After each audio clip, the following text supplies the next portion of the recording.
Hello and welcome to the Maltz Museum's annual Hear Our Voices MLK Day celebration.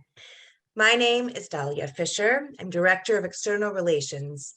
On behalf of everyone at the Maltz Museum, thank you for choosing to join us online today. We are looking forward to today's discussion on the Black Museum movement in America with Dr. Khalid el-Hakim, founder of the Black History 101 Mobile Museum. Learning about history through objects and artifacts offers us a close look at the way people lived before us. And right now at the Maltz Museum, you can learn about objects, images, and memory through our current special exhibition, Stories of Survival, a collection of over 60 objects that have survived the Holocaust and other genocides brought to America by immigrants. Join us in person Wednesday through Sunday from 10 a.m. to 5 p.m. Or we also offer virtual tours. You can check out our website for more information about these tours and our programs, like this one, www.maltzmuseum.org. Visit us often. Now, this program would not be possible without the support from our generous sponsor, the Jewish Federation of Cleveland's Community Relations Committee. Thank you. We are grateful to you and to our many community partners and programming partners. Together, we are learning from the past to build a better and more just, civil, and inclusive future. Please learn more about our work online and join us again and again. Without any further ado, I would like to give the virtual stage over to my friend, Kevin Adelstein, who will be the moderator of today's program. Thanks for joining us and have a great MLK Day. Kevin? Thank you, Dahlia. And thank you to all of our friends at the Maltz Museum of Jewish Heritage for inviting me to moderate today's very engaging and meaningful discussion on what is undoubtedly, as I look out my window, a very snowy day in Northeast Ohio. My name, as Dahlia said, is Kevin Adelstein. I'm the president of the Cleveland Jewish Publication Company and the publisher and CEO of the Cleveland Jewish News, the Columbus Jewish News, and the Akron Jewish News. On behalf of the Maltz Museum of Jewish Heritage, and with support, as Dahlia said, from the Jewish Federation of Cleveland's Community Relations Committee, and the many community partners representing organizations across our city, state, and country, it is an honor to introduce an important program on such an important day. This MLK Day, we honor the legacy of the Reverend Dr. Martin Luther King Jr. by exploring the history of the Black Museum movement in America with the founder and curator of the Black History 101 Mobile Museum, Dr. Khalid el-Hakim. Dr. el-Hakim is the founder and curator of the Black History 101 Mobile Museum, which is a collection of over 10,000 original artifacts of Black memorabilia dating from the transatlantic slave trade era to hip hop culture. Dr. el-Hakim has been called the Schoenberg of the hip hop generation because of his passionate commitment to carry on the rich tradition of the Black Museum movement. He has received national and international attention for his innovative work of exhibiting Black history outside of traditional museum spaces. Most recently, Dr. el-Hakim was given the distinct honor of being named among the change makers for NBC Universal's Erase the Hate campaign, and he was one of the 100 men of distinction for Black Enterprise magazine. Dr. el-Hakim taught middle school social studies in Detroit for 15 years. He recently founded the Michigan Hip Hop Archive, which opens on the campus of Western Michigan University this year. He received his PhD from the College of Education at the University of Illinois, Champaign-Urbana. As the nation's premier Black history traveling exhibit, the Black History 101 Mobile Museum is exhibited in 40 states at over 500 institutions, including colleges and universities, K through 12 schools, corporations, libraries, conferences, and cultural events, making it the most sought after exhibit of its kind in the country.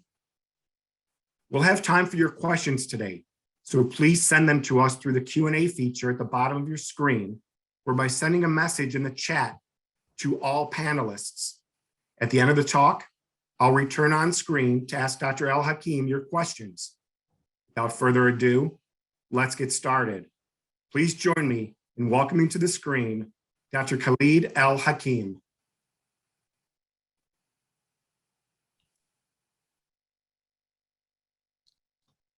Good afternoon. I am so honored to be here with you all today. I would like to thank everyone who had something to do with putting together such a marvelous day today. I understand in Cleveland there's snow, but although there's snow there, being online is just as well. And I want to take the opportunity today to share with you all the history of the Black Museum movement through the lens of the work of the Black History 101 Mobile Museum. But before I get started, I want to acknowledge the tragic events of over the weekend and the spirit of Dr. King. I was thinking about what happened with Congregation Beth Israel in Texas. And King said that he who passively accepts evil is as much involved in it as he who helps to perpetuate it. He who accepts evil without protesting against it is really cooperating with it. And it's in this spirit and this idea of these powerful words that should be a reminder of to us that it's our responsibility, everyone, to address these evils when they comes up in our communities, no matter what community you are in, when these evils rear their ugly heads, no matter what religious background you're in, what political affiliation you're with, what racial background you're in, we have to address these issues. Obviously, in 2022, these are very real issues that we have to deal with. And it's really a call for all of us to step up and treat each other a lot better and to address these injustices in our communities. So with that in mind, I would like to start this presentation on the Black History, Black Museum movement in America. And just starting off with the history of Black museums, Blacks started exhibiting their art and handiwork as early as the early 1800s in America. In the 1850s, African Americans, because of the success of people like Phyllis Wheatley and Toussaint Louverture, started to exhibit their work in different spaces throughout the Americas. After the Civil War, the Freedmen's Bureau collected material related to the Black experiences from institutions such as Atlanta, Fisk, and Howard. In 1868, the College Museum, the nation's first African American history museum, was established on the campus of Hampton Institute. After the turn of the century, Black churches, benevolent institutions, normal schools were spaces that held exhibits throughout the country. And then in the 1960s is where we first see the first independent Black museums that were separate from churches and colleges. And it's from here where I'm first introduced to Black museums as a child. One of my heroes in the Black Museum movement is Dr. Margaret Burrows. She was a teacher and an activist and artist. And she began her small museum in a coach house in Chicago. And at her events, she would host people like W.E.B. Du Bois, Paul Robeson, Gwendolyn Brooks, and James Baldwin. In 1961, she moved into a larger space, and that space became known as the Ebony Museum of Art and History. And then in 1973, it moved to its current location in Washington Park. And that museum is known as the DuSable Museum in Chicago.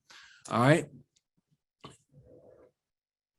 In Detroit, where I was born and raised, there was Dr. Charles Wright, who was a doctor and activist. And along with Dr. Burrows, Dr. Wright held conferences around supporting the growth of Black museums and collecting artifacts. By the mid-1970s, they created an organization that became known as the Association of African American Museums. In 1965, he opened the IAM Museum, or the International Afro-American Museum, in its original location in a basement of row houses in Detroit on West Grand Boulevard. And it was in those row houses back when I was in elementary school that I first had my experience in a Black museum. And that experience left a lifelong lasting impact on me. And then it moved from that location to the Cultural Center in Detroit on Frederick Street. And then from Frederick Street, it moved to its current location in 1997. And this is the Charles Wright Museum of African American History.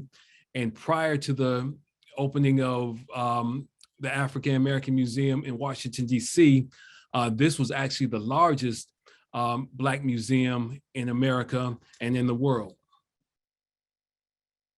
Dr. Charles Wright in 1966, besides having this brick and mortar museum, he also started a mobile van, which was in a trailer that he would take around to different spaces in Detroit.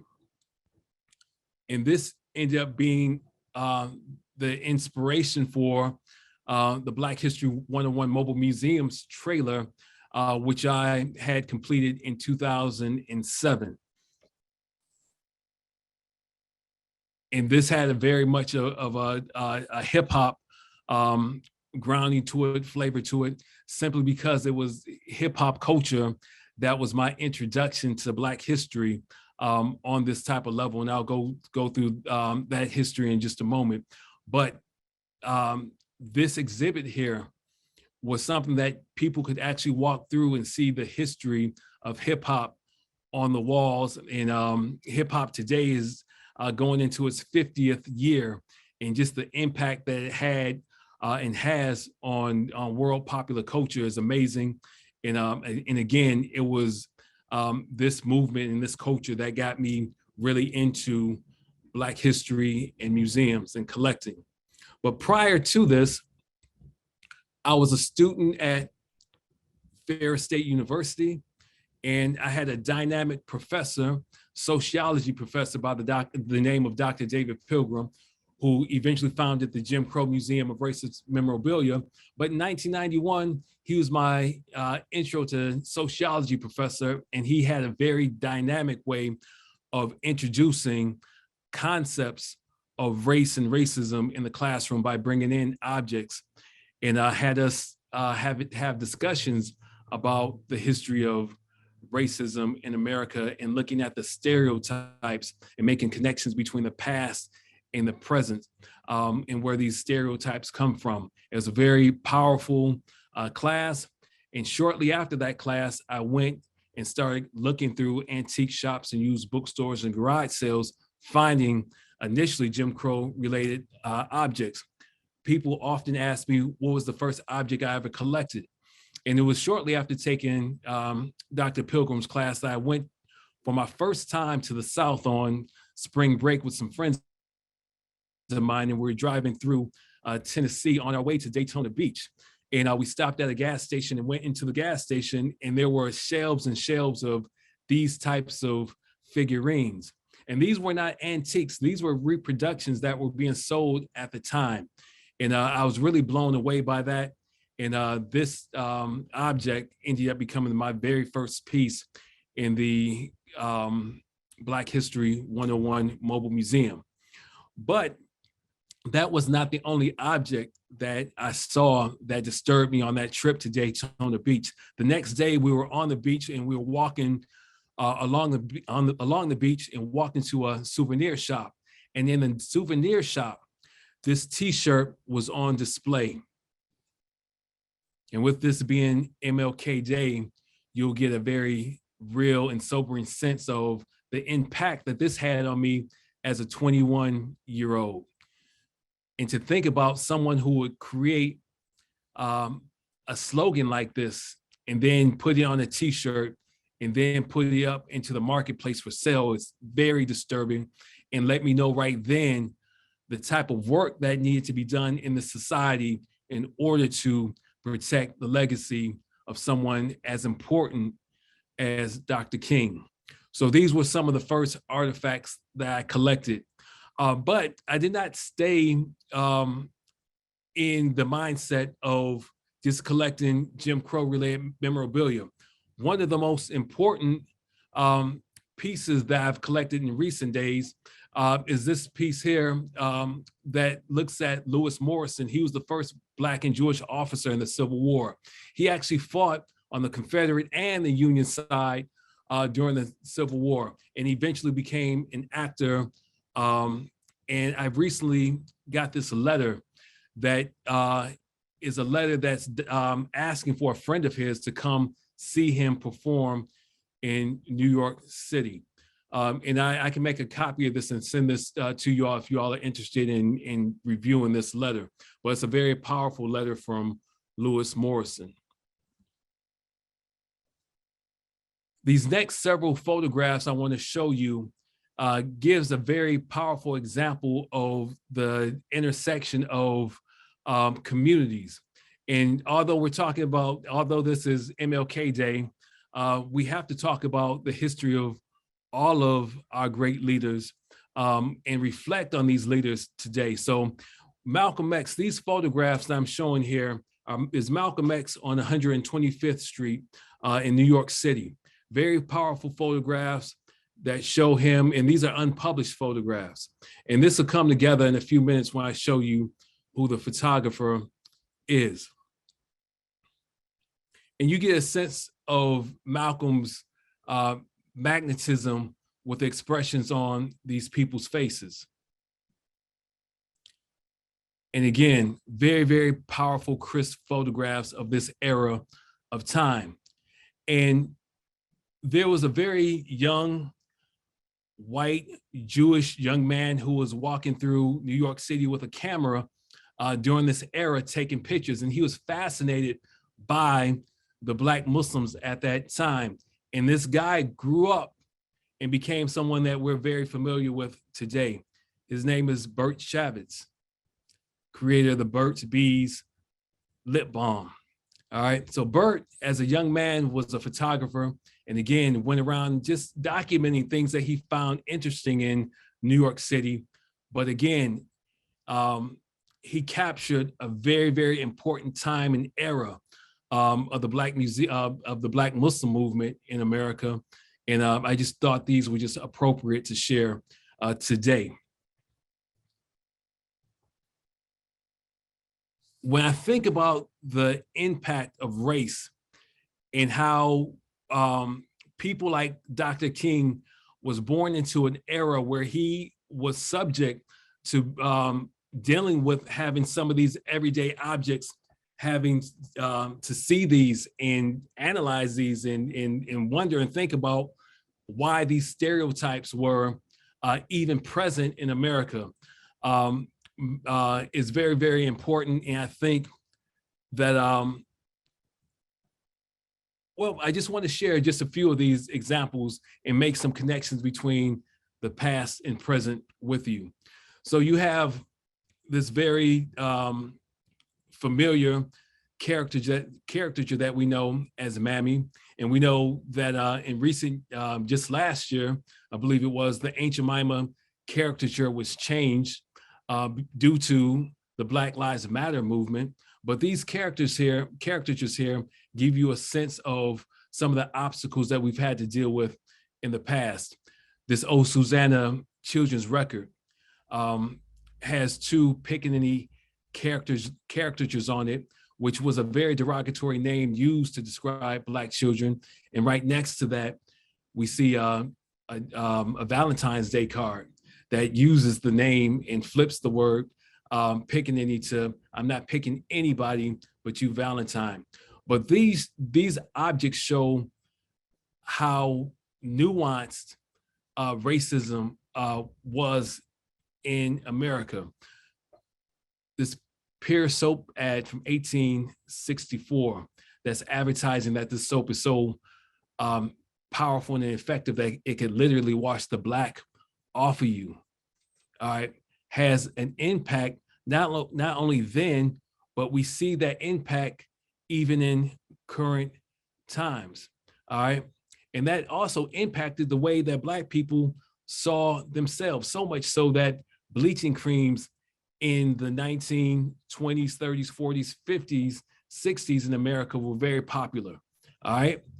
And so that had a very lasting impact, so much so that even in Black communities today, colorism is still an issue, so much so that if we were to ask any of these very successful and prominent African Americans about their history of dealing with colorism in and outside of the Black community, we would have some very, very rich stories here.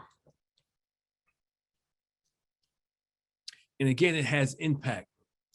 Imagine a school having to apologize after a teacher comes to the school dressed in blackface, all right, in order to teach a lesson that she thinks is culturally relevant.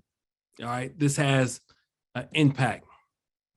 Gucci in 2019 put out this sweater that was inspired by a very popular actor from 1921 who used blackface and became very popular. And that would be Eddie Cantor. Prada in 2018 had a window display in New York City for Christmas that had blackface products for sale. And then going back to the 20s with people like Al Jolson and that impact that even had on a hip hop artist that we all know by the name of Drake. So these are things that are very, very problematic. And these are those evils that Dr. King talked about that we have to consider. And when it raises its ugly head, we have to address. And again, I was inspired very much so by hip hop culture. I remember in 1991 when Public Enemy came out and they put this, which a lot of us have seen this horrible lynching photograph before, but in 1991, when Public Enemy put this on their album cover, this was a time where I had never seen anything like this before. I was probably familiar with the Emmett Till lynching at that point, but at this point, I did not know the depth of lynchings in America. And we know that people are not born racist in America, but this is a part of a teaching in a belief system that people are exposed to. People are socialized into these ideologies. So one thing that's obviously disturbing about this photograph are the people who are actually posing for this photograph and smiling and pointing. All right. And when we think about how people are taught this type of ideology and belief system, there are books like this. And the objects I'm showing to you right now are things that come from the archive of the Black History 101 Mobile Museum. So this book that was published in 1900, The Negro, a Beast or in the Image of God, is a theological argument that states that Black people are not human beings, but that we are subhuman genetically and spiritually as well, that we're not part of the human family. So if you can imagine this book being taught in churches and schools, and people ingesting that information in that belief system, it's not too far of a reach of the imagination that someone would be able to disconnect themselves from the humanity of other human beings to lynch them as such. And then if I were to ask you if you know who these young boys are here, we know these young boys because of our familiarity with the Little Rascals. And I just want to show you a clip from the 1920s, 30s, around the same time that King was born. But the Little Rascals was shown throughout movie houses throughout the United States. And think about the impact that clips like this had on the minds of Americans who saw this. Yeah, but what if we don't find our way out? Here, hold it. I think of everything. You men stay here.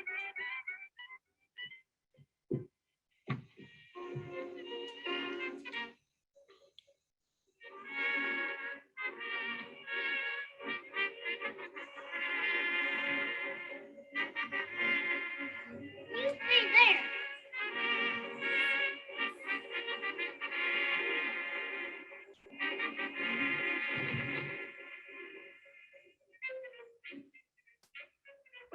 learn the trick? How? All you gotta do is unravel it while you're walking. Pretty smart, ain't I?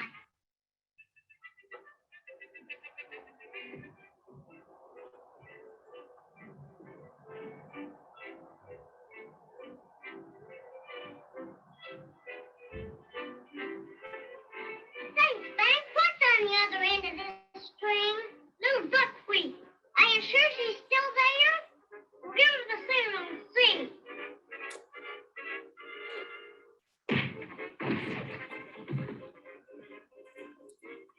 Yep, she's there.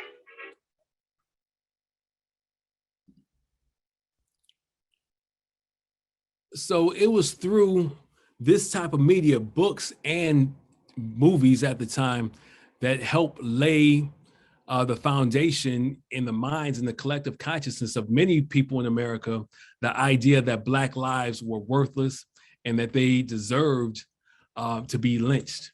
All right. So I thought that was very important to share. But going back to the history of the Black History 101 Mobile Museum, from 1991 up until 1995, the Black History 101 Mobile Museum was just a private collection of artifacts that I just shared with friends and family.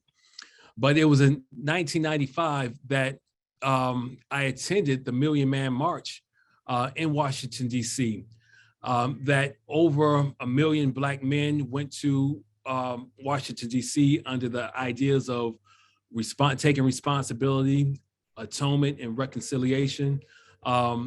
And while I was there, I collected just some mementos for the day. So I got this bumper sticker here, this poster. And just to give a sense of the size of that crowd, over 1 million Black men coming to Washington, D.C., peacefully standing for over 10 or 11 hours and experiencing an amazing day. And even a young, as you can see in that picture, the young Barack Obama being in that audience and being inspired by it. But one of the most inspirational pieces from that march that's not readily spoke about is the women who came and spoke to us that day. The mother of civil rights, Rosa Parks, Dr. Bert Chavez, Malcolm X's widow, Dr. Dorothy Height, and the great Dr. Maya Angelou, who recently has been honored with a tribute of being on the first Black woman to be on U.S. currency, and she's on the U.S. quarter today. And just to give us a sense of the crowd numbers, 2009 Obama inauguration, and then 2017 we see the Trump inauguration. All right. These objects have the power and potential to educate people on the history of stereotypes in America. This postcard here, which I collected a few years ago, probably about 20 years ago now. When we think about the stereotypes that we see simply on a postcard, we take a look at the language. We take a look at this toddler who's in a red dress, who's looks like she's being sexualized. She has red makeup on with the strap falling off of her shoulder. And it's obvious to some that it might look like she might be pregnant. Or if she's not pregnant, going into the idea of watermelon stereotypes, that Black people love watermelon so much that we would eat the whole thing to the point where we would look pregnant with it. Or if we even look deeper and think about the criminalization of Black youth and children, perhaps she's standing in this watermelon patch because she stole the watermelon. And this has an impact. Take a second to look at this candy wrapper from very recent years and think about the great entertainment company, Disney, which we all have a strong emotional attachment to. We all love Disney, but Disney obviously got it wrong when it came to promoting the new Black princess, Tiana. All right, and think about the conversations that were had in the boardroom, in corporate spaces, thinking about the concept of promoting this product and all the people who had to have meetings to get this from concept to marketplace, and thinking that no one at those tables stopped to think that probably putting the flavor of watermelon and then vanilla on Princess Aurora would be problematic. All right. So obviously Disney has gotten far past this, and they're doing some great work today. But this is just an example of how these things can pop up in everyday culture.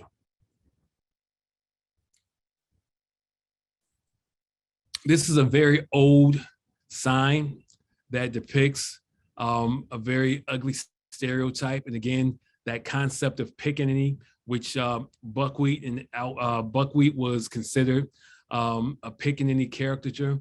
But this is a very, very old sign from the 30s or 40s. And sometimes people critique my work and say that you're bringing up old things. Why are you bringing up old things? And I often tell people that bringing up these old things are important because they have very real impact in current times. I was in Portland, Oregon several years ago, and I was standing in line at Panera Bread grabbing some coffee, and this gentleman was standing in front of me. And as I looked at his tattoos on his arm,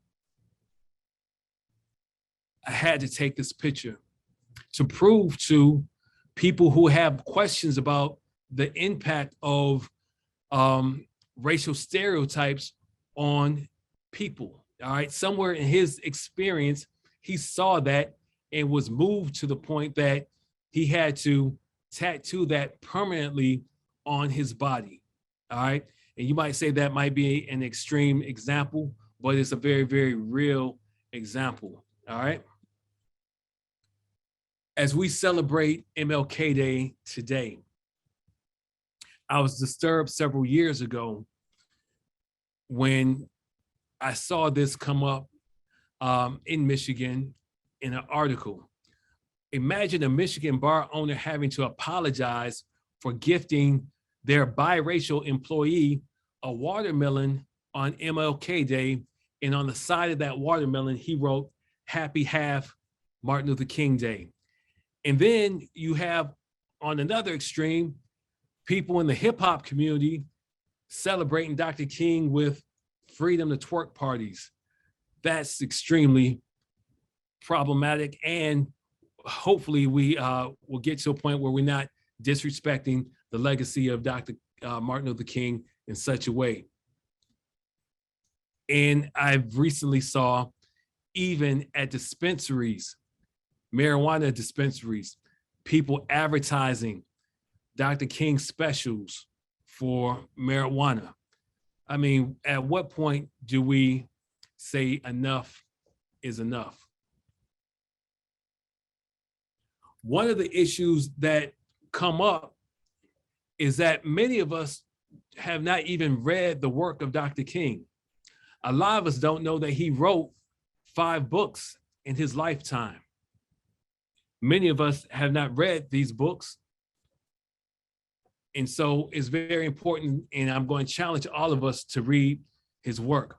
And a lot of us don't know the history of MLK Day either, that it was in 1968, 4 days after King's assassination, that Congressman John Conyers wrote the initial bill for the MLK Day holiday. And it took from 1968 all the way up until 1983 for that to become a holiday.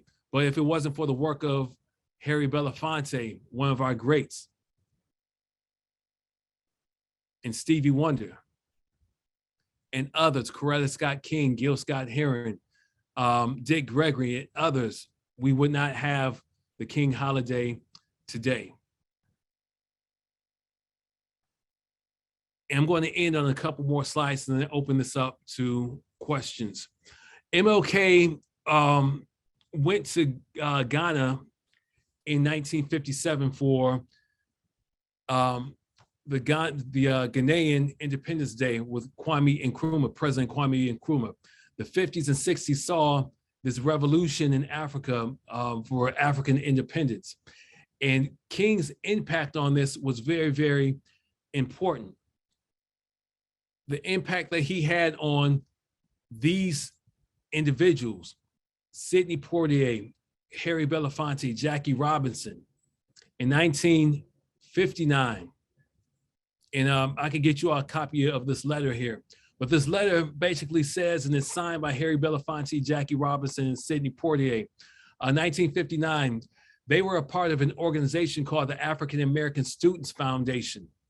And they raised money to bring African students from Kenya to America, hundreds of students in 1959, 60, 61. One of those students that they brought to America went to the University of Hawaii and studied economics. He got his bachelor's degree, he fell in love, got married, and through that marriage, he had a son by the name of Barack Obama, which is amazing.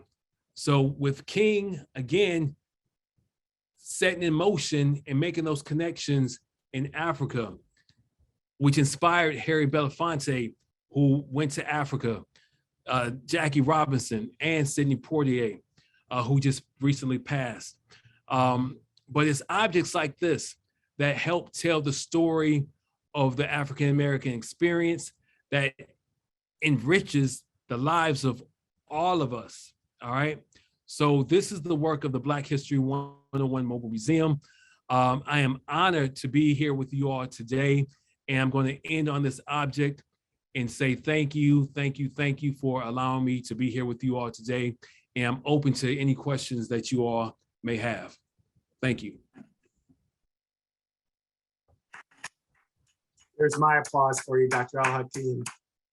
And I'm sure everyone else who's joining us virtually are giving their virtual applause as well. I did promise a meaningful and engaging dialogue, and that certainly was meaningful. So let's have some engaging dialogue. Thank you for that wonderful presentation. We have some great questions submitted by our audience members. As a reminder to our audience, folks, you can continue to enter your questions into the chat. We do have a moderator for the moderator, and they'll be feeding me the questions, and we will. Our good friend Emma at the Mlk Museum of Jewish Heritage will be feeding them to me, and we'll try to respond to as many of the questions as we can bring forward during the time left we have with Dr. el-Hakim. To start us off, Khalid, which of the objects in your mobile museum do you find most powerful to teach with? I would have to say most powerful for me would be the objects that are assigned by different historical figures. So obviously that last object letter that I show is powerful. But currently, as I'm touring the nation, I have an exhibit that's called the Signature Series. And this, these objects are signed by, I guess the oldest piece would be signed by Frederick Douglass. But Frederick Douglass, Booker T. Washington, Malcolm X, Martin Luther King, Rosa Parks, Angela Davis, and it goes all the way up to hip hop culture with people like Chuck D and KRS-One and Queen Latifah and so on and so forth, all the way up, really up to Barack Obama and Colin Kaepernick. But I think those objects are powerful simply because the people who visit get a sense of the mindset of the people who held these objects in their hands, and whether or not it was a letter that was written, or even if it was just an autograph to someone, you get a sense of that person's impact on people's lives. So I would say that. Great. So we know some of the material in museums are difficult to see. And based on your experience and your expertise, at what age would you recommend an introduction by taking children to museums with a special legacy focus, such as the Mlk Museum of Jewish Heritage, Legacy, DuSable, Wright? Recommendation for that?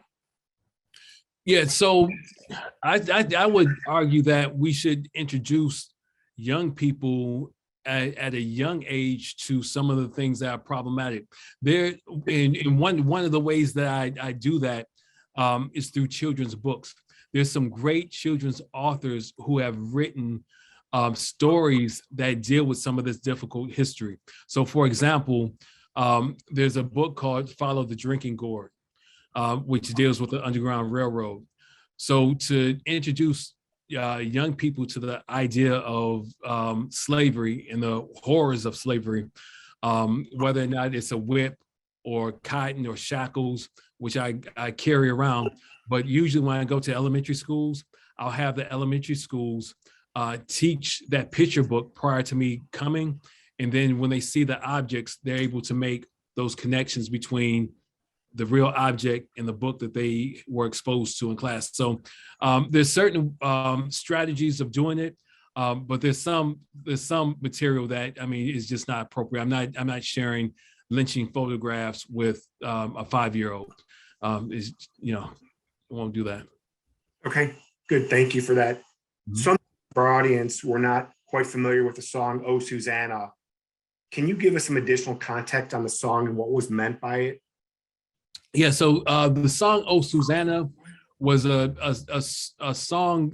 Well, I'll ask you all to listen to the song on YouTube, but in a nutshell, it was a song that was a nostalgic song for that people would sing to remind them of a time in Dixie in the South. So the happy slave narrative, and that people were happy to be enslaved and working for the masters. So yeah. Okay, great. Well, we'll encourage those that were asking that question to pull up the audio on YouTube. Again, reminder, folks, these are questions from the audience. If you have additional questions, please feel free to enter them in the chat window. Khalid, could you speak to the role of Mr. Ichabod Flewellen, an early collector and founder of the African American Museum in Cleveland, or other local collectors in building the National Black Museum movement? I'm not familiar with his work. I'm not familiar with his work. Okay, great. We will encourage the people that ask that question to do a little bit of research and maybe share that with us at a later point. Speaking of the museum, can you please offer one thing that people can do in daily interactions? Actually, this was speaking about educating children. One thing that people can do in daily interactions to help raise awareness towards healing our alien culture. A big question, of course, but something to explore for all of us. Yeah. So can you repeat that one more time? Sure. The viewer asked, could you please offer one thing that we can do in our daily interactions to help raise awareness towards healing our alien culture? Yeah, I think one of the most important things that we can do is get out of our bubbles, and it's kind of hard now, but get out of our comfort zones and meet people who do not look like us, racially, ethnically, religiously, and take it upon ourselves to make new acquaintances, build friendships across different communities. And it's very important to do that, simply because if we sit back and complain about the issues that we have in different communities, and we haven't taken the initiative to cross those boundaries, then really the issue is with us and not with anyone else. We all have the capacity to do that. All right, and it's going to take, and it's not going to take one connection to do that. This work is a work that has to be ongoing for a long period of time. This is not something that changes overnight, but this is something that we really have to be committed to. Okay, great. Thank you for that. Speaking of education, how does the rise of Black History Museums speak to the teaching of critical race theory in educational settings? Very good question. The rise of the Black Museum movement is critical race theory in action. It was critical race theory before there was critical race theory. This is just a theory idea that came up in relatively recent years in education. Actually, a lot of the people who speak on critical race theory in education have never read the work of Dr. Gloria Ladson-Billings, who is really arguably the beginning of critical race theory in education. So I would suggest people to read her book. But when we look at the Black Museum movement, the Black Museum movement happened simply because national museums, state museums, and local museums did such a horrible job in neglecting the narrative of Black history that we took it upon ourselves to tell our own story. There would not even be the need of a Black History Museum if the national museums, the state museums, local museums would have been inclusive of not only the Black museum or Black narratives, but all of our narratives, all those voices that have been marginalized. There would not be a need for these other museums if that were the case. But that's, critical race theory basically asks what narratives are present and which ones are not present and why. And it's really as simple as that. And then addressing those gaps. Great, thank you. You started your presentation earlier today with a slide of a quote that Dr. King likely would have said following the hostage situation that took place in Colleyville, Texas earlier this weekend. Mm-hmm. Thankfully, none of those 4 members of the Jewish community there that were held hostage were harmed physically. And from that standpoint, it was a good outcome. From your experience as an educator, how do you understand the role of solidarity in building connections between diverse communities, such as the African American and the Jewish American communities? Yeah, I think any conscious educator, let me say this. We don't decide who comes in front of us as students, right? So we'll have Jewish students, we'll have African American students, we'll have Asian students, we'll have students who come from very conservative political backgrounds, we have students who come from very liberal backgrounds, and we as educators, we can't pick and choose who our students are. But what we can do is, and what we're tasked with as educators, is to equip those students with a skill set that will allow them to critically analyze evidence, history, and to celebrate the history of a variety of different perspectives. So I think that's what we're tasked with as educators, and it's one way that I go forth and do the work that I do. I provide evidence and give people a framework that will help them critically assess and think about the information that I present. Great, thank you. Speaking of the work you do, let's talk a little bit about your museum. You're the founder and curator of the Black History 101 Mobile Museum. Have you seen changes in how visitors to your museum discuss and respond to your exhibits? And if so, do you feel it's for better or worse?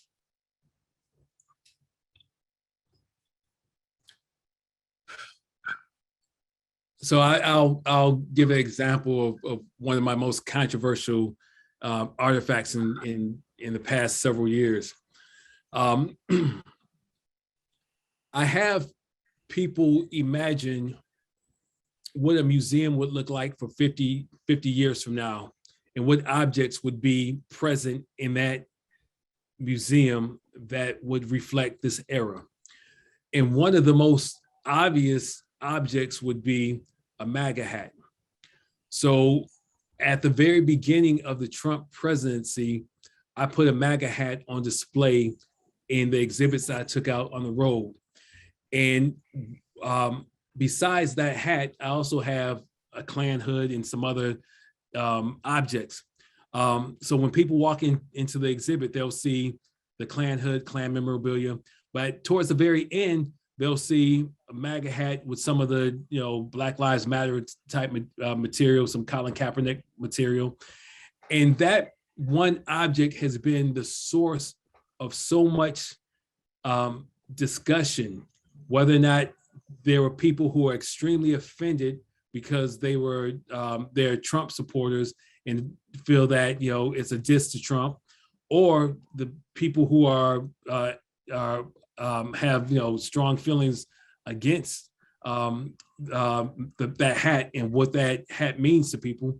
But in our reality is that this object is just a hat, and for people's lived experience, that hat is going to speak to them in different types of ways, right?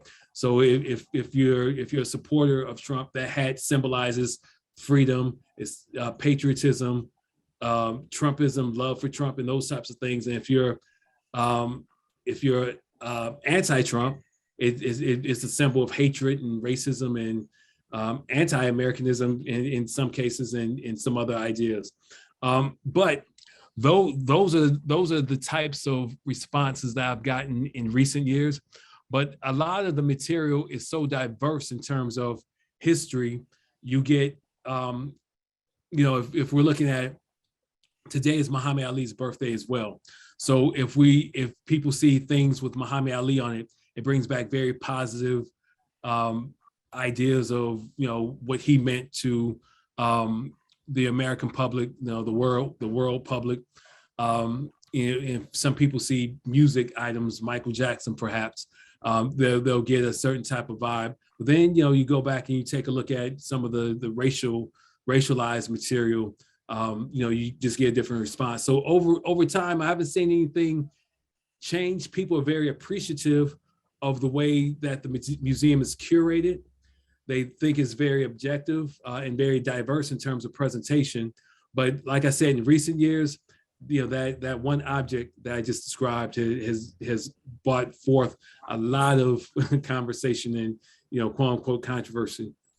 Okay. Speaking of your museum, how can we bring your museum to our area, and where can we find your upcoming tour schedule for the year? Yes, if you go to blackhistorymobilemuseum.com is where you would find that information. blackhistorymobilemuseum.com is where you can find that. Okay, and how do you decide where you're going to take the mobile museum? Honestly, I go where I'm invited. Okay. So if you want, for those friends joining us near and far, if you wish to get the mobile museum in your neighborhood, please reach out to the doctor on his website. And speaking of the museum, is there, if we can't get, for whatever reason, museum can't come to us, can we go to it via, do you have any type of virtual tour? There's a virtual tour that we can do that actually is a hip hop based tour that I do. That's a 360 virtual from a museum that I was at last year. But there's a wonderful hip hop exhibit that I do that's virtual. Okay, great. I'm a newspaper publisher and a journalist. It's a vocation for me. I'd be remiss if I didn't throw in here a question about media. Does the museum include a history of Black media specifically? Example, Freedom's Journal, Cleveland, we have a wonderful institution, the Call and Post, that does a magnificent job covering the African-American community, the Black community, Ebony, Jet, national players like that. Yeah. Anything there? Yeah, so in terms looking through the lens of hip hop, there's a lot of media, Source magazines, Vibe, XXL, those types of magazines. And when I think of media and hip hop journalists, I think of people like Kevin Powell. But going back further than that to the Ebony and Jet era, I have some amazing things from Ebony and Jet. Not only do I have the magazines, but I had the honor of going to Lerone Bennett's estate sale in Chicago. And I ended up getting some material from his estate, including his American Book Award. I have his, editors always wear great, trench coats. But I have his Burberry trench coat as well, and some other amazing things from Lerone Bennett, who was the editor-in-chief of Ebony magazine, who wrote some phenomenal books as well. So, but yeah, I have some media pieces definitely that are African American based. And if I had historical materials that I wanted to get in your hands for the Mobile Black History Museum, could I do that, and how would I do that? Yes, for sure. Again, the website is blackhistorymobilemuseum.com, blackhistorymobilemuseum.com. Okay, great. So you do accept donated historical items if you feel it's relevant and timely for the museum? Yes, I do. Okay, terrific. And if we see racist objects being sold online or in stores, are there places that we can report these items to? What can we do as individuals that might come across that, whether it be on, as we said, in stores, online, on social media? Yeah, I think if there's items being sold in stores, you definitely can send an email to, corporate owners, shareholders. I think when the Gucci sweater came out, people immediately jumped on that. So I think it's our duty as consumers to address those things when we see them. Same thing with online. Just several years ago, H&M had a scandal, H&M clothing store, where they were promoting a sweatshirt that said "the coolest monkey in the jungle," and it had a young Black boy modeling the sweatshirt that had this very ugly stereotype that caused a lot of controversy, and they were able to shut that down. And so yeah, we do have boycott those types of stores like that. Great. And Dr. el-Hakim, what is your wisdom for those who have envisioned creating virtual Black history museums? Say that one more time. What would be your wisdom for those others who have envisioned creating their own or a virtual Black history museum like you've done? Or I think, so the vision, first and foremost, I don't think we can have enough museums that talk about the history of our contributions to humanity. So ideally, we should have, thousands and thousands of them. But I would suggest that people connect with institutions or other like-minded people who can help you create those types of online spaces. One of the huge movements right now in technology is virtual experiences through like your Oculus glasses. Connecting with programmers who are able to do that type of work is really amazing. So I would say just do some research and find out who's doing that type of work in terms of the programming and technology, and start making connections with those types of people and bringing it all together. There's an organization called Museum Next, which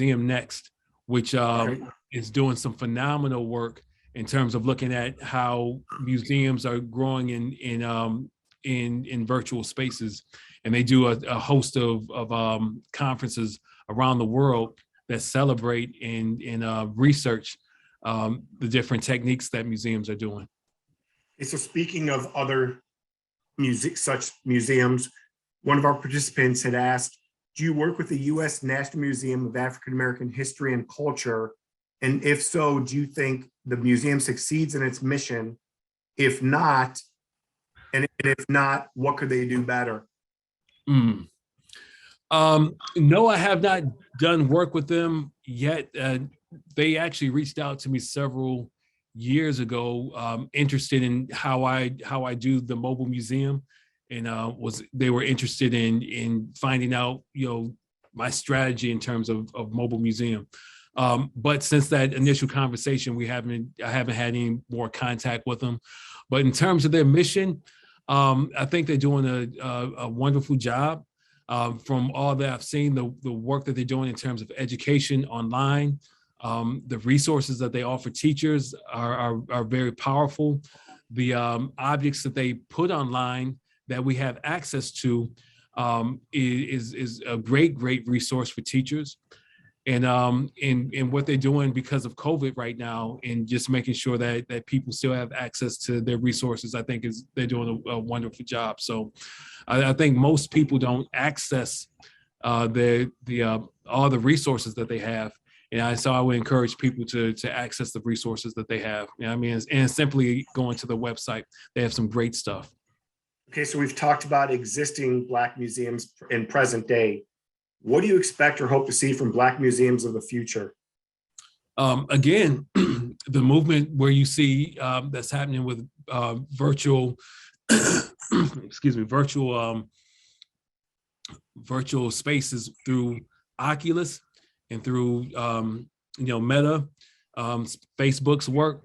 They are offering a very powerful space that really provides an unlimited avenue for how museums could look in the future. I mean, I've been on spaces already where you can actually walk through a museum and tap on an object and get information about the object, hear speeches, see videos, and see these objects in 3D. But I would argue that it's not as good as seeing something in the physical, but it's just as good where the technology is going right now. Okay, we have a few more questions for you. Thank you for your patience. And there's obviously a lot of curious minds have some great questions from your wonderful presentation and this very, as I said earlier, meaningful dialogue.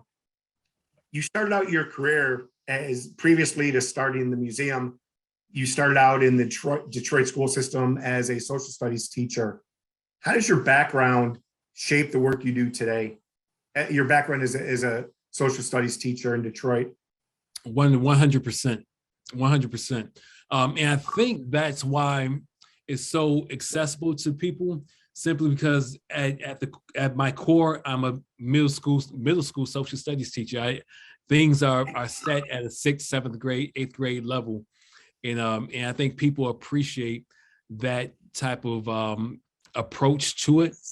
But again, I stepped into the classroom in the mid 90s as a social studies teacher and assessed that history book at the time.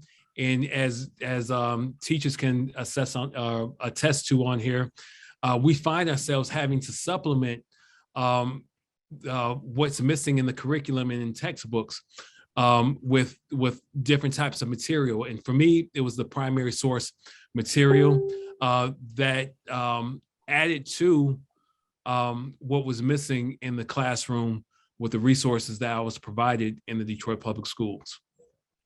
Well, I have a middle school daughter here at home in Cleveland, Ohio, and I could tell that just from the time that we've spent together today, that she would have enjoyed very much having you as her social studies teacher in middle school. I appreciate that. So speaking of students, how do we introduce parents of today's students, I'm one of them, to the idea that we were taught a very selective history and help them understand the need for updated curricula to present a more accurate picture? Mm-hmm. So that's a great question. And it's something that we have to demand from our school boards. Curriculums have to be rewritten. We have to demand from school board superintendents on down to classroom teachers. We should never have a situation where we have teachers showing up to teach a lesson on culturally relevant content and they're wearing blackface.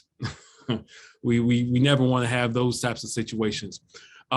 So we have to demand from the schools, from the ground level, from our local schools all the way up to the school board, that we have inclusive histories of marginalized people in America. Great. Our audience has done a magnificent job at feeding me questions. Dr. el-Hakim, I'm going to ask you two final questions. The second to last one is, what unique advantages does, going back to your mobile museum, does the Mobile Museum's ability to move give it as an educational institution? And the second part to that question is, what challenges posed by the museum's mobile status have you had to overcome? So to answer the first question, the flexibility of just moving around the country. I mean, I take this literally on planes with me. As long as somebody sets up the space, I can be anywhere in the country with this. I've been, the smallest venue I've been in is someone's living room, and the largest venue I've been in is the Lincoln Center in New York. So it's been in very diverse spaces. And so that flexibility of and that mobility allows me unlimited opportunities to share it in different type of spaces. But the challenge of taking it around, obviously, I'm always concerned about security. I'm always concerned also about preservation of some of the very rare artifacts, and always concerned about having some of the material in too much light, and that type of those types of environmental types of things. Well, I've been pretty good at it, but definitely can get better with that. But those are my main concerns. Well, I think this is a very appropriate question to end our very meaningful dialogue with. How can we contribute to support your work sustaining the museum?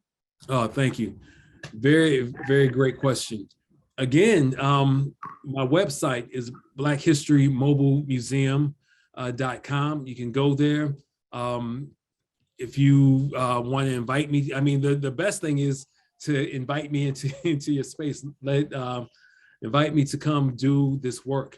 If you see it as something that you believe is valuable, I am more than willing to come to your spaces. As a matter of fact, I have, because of the demand of the museum, I have actually 3 exhibits that travel simultaneously throughout the country.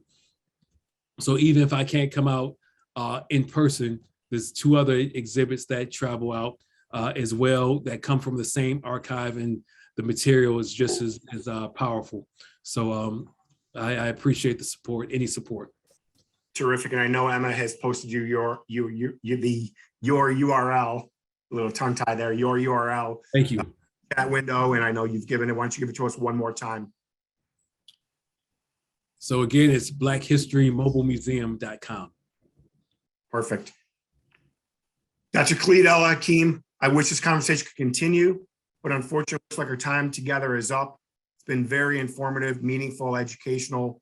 On behalf of the Mlk Museum of Jewish Heritage, with support from the Jewish Federation of Cleveland's Community Relations Committee and the many community partners, you saw their logos in the slideshow before we started. Thank you to Dr. el-Hakim for your time with us today and for the work you do each and every day. It truly is, as I've said many times already, truly meaningful work and important work. Our work as a society is nowhere near done. Each and every one of us has the power to be an upstander. Written on the wall inside the Mlk Museum of Jewish Heritage in Beechwood, Ohio, are the words of Edmund Burke, which ring true now. I quote, "All that is necessary for the triumph of evil is for good men to do nothing," end quote. Let us continue to work together to stop the hate. Thank you again for joining us on behalf of our friends at the Mlk Museum of Jewish Heritage, the Jewish Federation of Cleveland's Community Relations Committee. I'm Kevin Adelstein, representing the Cleveland Jewish News, Akron Jewish News, and Columbus Jewish News. Ladies and gentlemen, have a wonderful evening. Be safe out there, and God bless all of you.